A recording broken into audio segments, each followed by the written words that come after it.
Hey everyone! In our last video, we talked about the importance of making the most of every opportunity that God has given us. And that included ministering to our children, building their faith, and investing our time in them. Well, today I want to talk to you about ways that we can fill these hours that God has given us with our children. These hours used to be filled with school, with sport activities, with church services, and now we have so many hours a day that need to be filled. And I don't know about you, but I have been wondering and questioning the best way to spend our time. So I just wanted to share some ideas with you that we have been trying and implementing here with our family.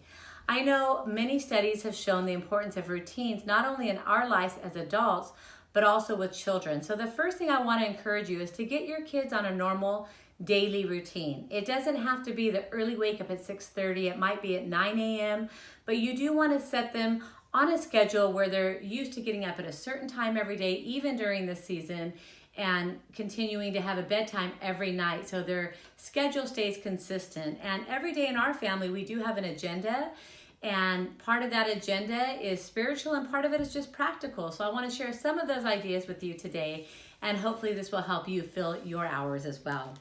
Like I mentioned the last time, the daily devotion is a huge part of our time every day with our family. And this can be done with them sharing the Word of God. It can be done if they're really young by singing songs and telling stories of the Bible.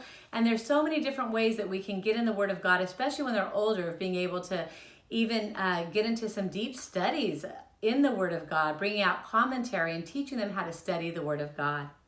Meal prep is another fun one. Kids love to be involved with prepping meals, and I know as parents we love the extra help. And just the other day my daughter made salmon that was so delicious. She found a recipe online and she made us a salmon dinner. So challenge your kids to outdo one another and to prep these awesome meals for your family, especially since we're eating 3 meals a day at home right now. How about physical activity? Not just sitting on the couch all day, but getting up, moving around, getting outside, taking walks and bike rides. All these different things are going to help make their day more routine and useful if you make sure there's certain time in every day for these different activities.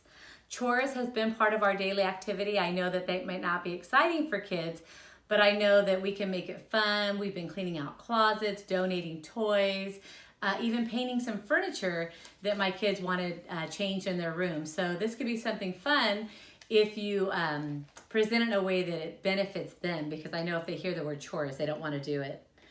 Schoolwork is also going to be a part of their day. We spend about an hour and a half doing assignments that they're getting from their teachers, meeting with their teachers on a web page or whatever, however your school is reaching out, making sure that they're still engaging their brain, because we want their minds to still be active so they're ready to start in the fall at a new grade level.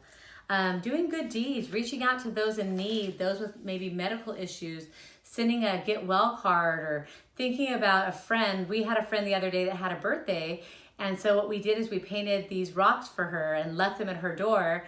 And when she discovered them, she was so excited to have a little surprise on her doorstep. So thinking about others and how we can meet the needs of those around us. How about doing going over a family album, looking over your family history, giving them a good sense of who they are and a sense of belonging in your family. You can craft with them if they're young. There's different videos you can watch, travel videos, some of their interests, how-to videos. We were looking at how to braid hair and different things that interest my kids to keep their minds going, some tutorials. Even certain books my husband has assigned to my girls that we want to invest spiritual character traits into them, and so we've given them specific book by authors that we love, and we set aside a time each day that they're to read those stories. Connecting them with our church in our services, making sure that they're watching online, connecting them with friends from school. We set our kids up on Zoom meetings so they don't feel so isolated, but are able to touch bases with their friends that they're used to seeing on a daily basis. And also just talking with them. Sometimes we're talking to our kids, but not taking the time to listen to their interests, to their worries, their concerns, their questions, and just allowing them to share with us at the dinner table. Our dinner sometimes goes an hour and a half as we're talking at the table.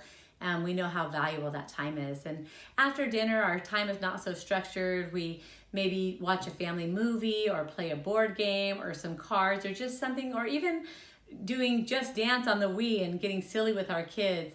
It's a fun way to end our day. So I know that not all of our children are going to appreciate a schedule, being on a timeline, being woken up on days that they don't have to be somewhere. But I know that if we make the use of our time, our kids will learn to value that. And all these things that we're investing, all this time, all this energy, will be investing in our children. We'll see these young men and young women raised up to be great men and women of God.